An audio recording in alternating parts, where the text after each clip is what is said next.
Alright, so this is my 1-year review of the Schrade SCHF9. I bought it over a year ago. I use it every time that I go out.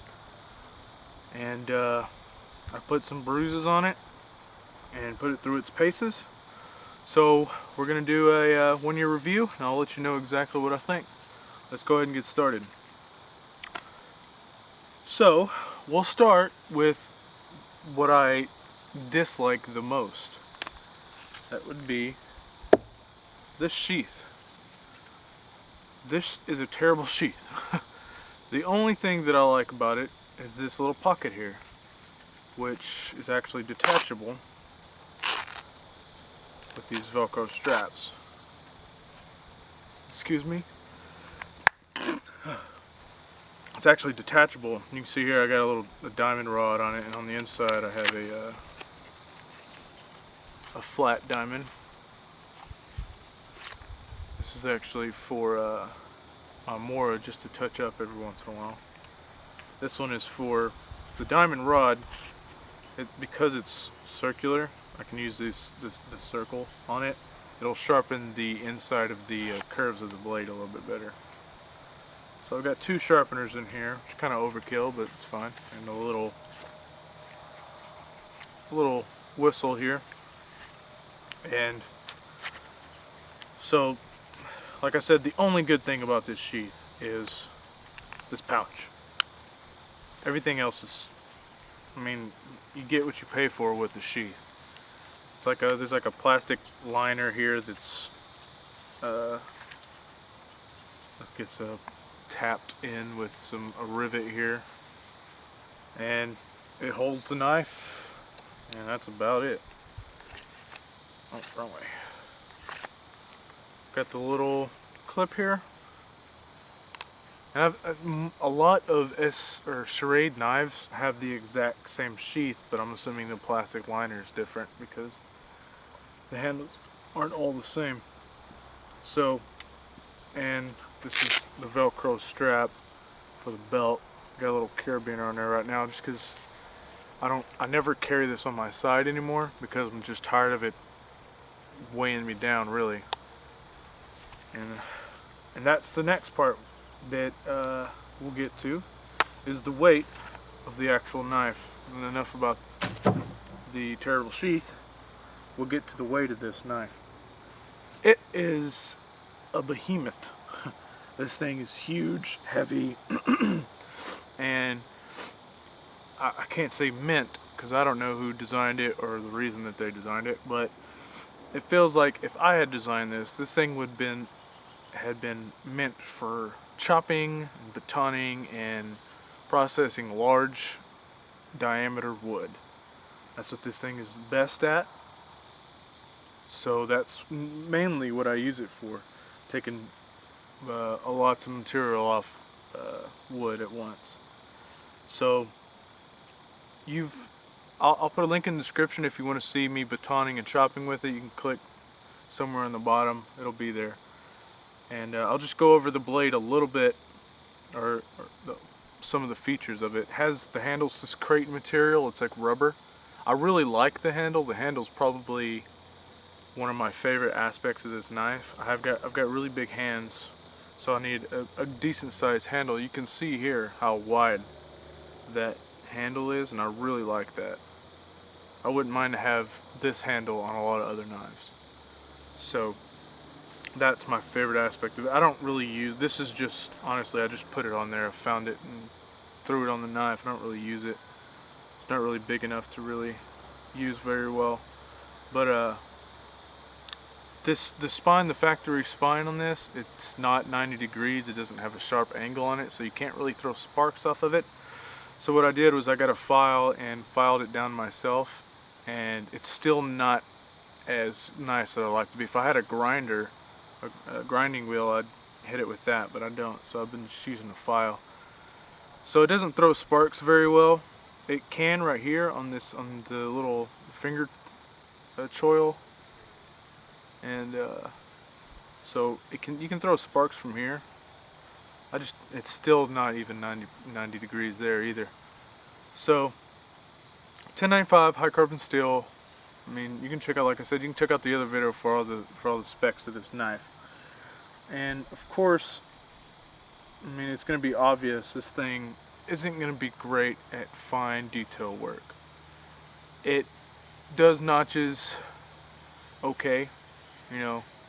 It does feather sticks actually quite well, but that's for another reason, which I'll get to in a minute. But this, like I said, this knife is meant for processing large amounts of large diameter wood, I believe anyway. That's what I use it for mainly. I've got a Mora for all the fine detail, and I don't keep this on my side because it's so heavy. So we'll talk about the feather sticks. Now, my Mora makes feather sticks like it's no problem. This thing, on the other hand, takes a little bit of finesse. You really got to get the angle right on the blade to the wood to get the feather sticks really good, but you can still feather stick with it. I mean, if you got a sharp knife and you've done enough feather sticks, you're going to be able to do it. I've already made a few here, and I'll make a few on camera just to show you. So this edge that comes with it, it's a really I guess the angle is very sharp. It isn't pulled back far enough. The angle isn't as long as I would like. So I took a file to it and tried to get it as good as I could, but honestly I was kind of afraid to reshape the grind on it, so it didn't get to exactly where I wanted it. But I came out here once and with a forum member who was Welshman on the old forum motion forum, and I think it's Longbowman now on our new forum. So his name's Mike. He came out and he took a file to this thing, and 10 minutes later this thing's razor sharp. I wish I could say that I did it and had the skill that he has with that, but he was able to get this thing razor sharp, and with a little bit of the diamond, honing it down and getting it where I want it, this thing is quite sharp, so it can actually do feather sticks pretty easily. So let me go ahead and grab this stick here and break a few of these outer layers off here.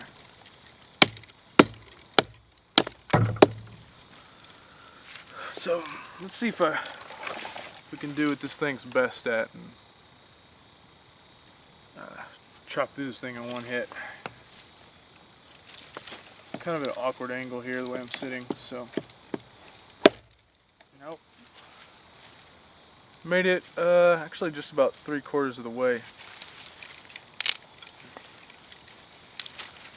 So, let's try again. Yeah, that'll look better.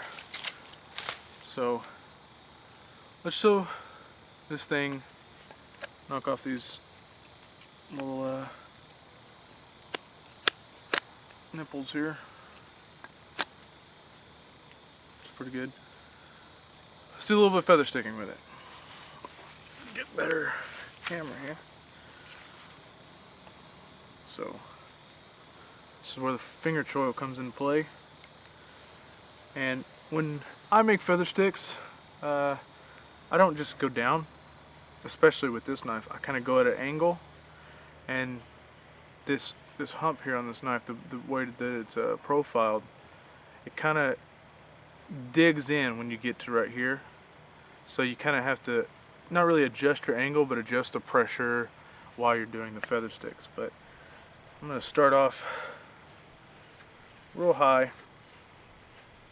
Yeah. You can see there that, I mean, it actually makes feather sticks pretty decently. You just got to be a little bit more careful when you're doing it, or you'll start digging it. You see how it's kind of jumping, especially when I get to that to this edge here. It kind of jumps because the pressure changes. It's not just a flat edge. You can see that I'm kind of working it around in a circle. It just makes it a little bit easier.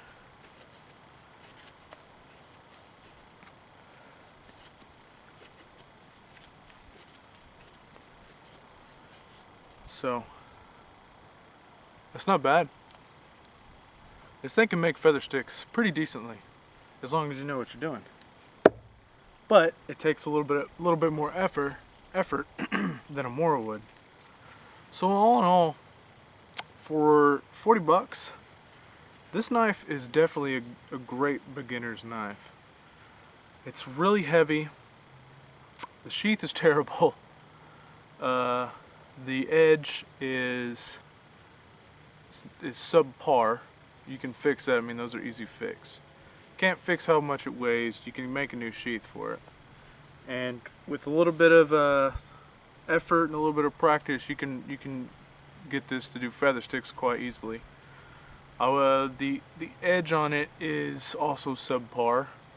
If you have the ability and the skill, I would say hone your own edge, make your own edge, grind it to your liking. And the handle's great. The blade profile itself, I'm not too fond of. The more I got to use it, the more I started to dislike this. I would just give me a flat edge. I'd be okay with that. The tip isn't sharp whatsoever. I mean, it's mainly due to the factory grind that came on it. It's really, you know, flat and dull. This wouldn't be good for, you know, any type of fine work where you've got to actually, like, maybe prick maybe a soda can or something. But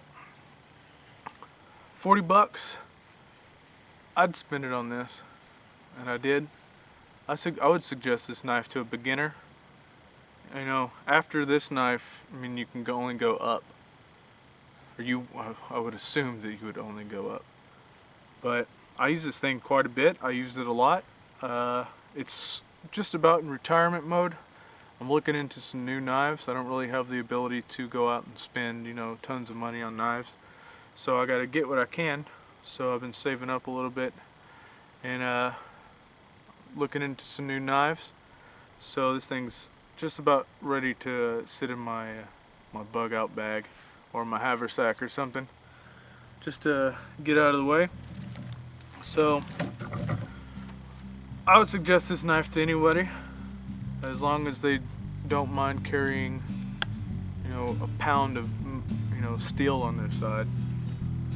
But like I said, I don't carry this on my side. I carry my Mora because I use the Mora the most, and I don't want this heavy sucker on my side. So that's my 1-year review on the Schrade SCHF9. Hope you liked it.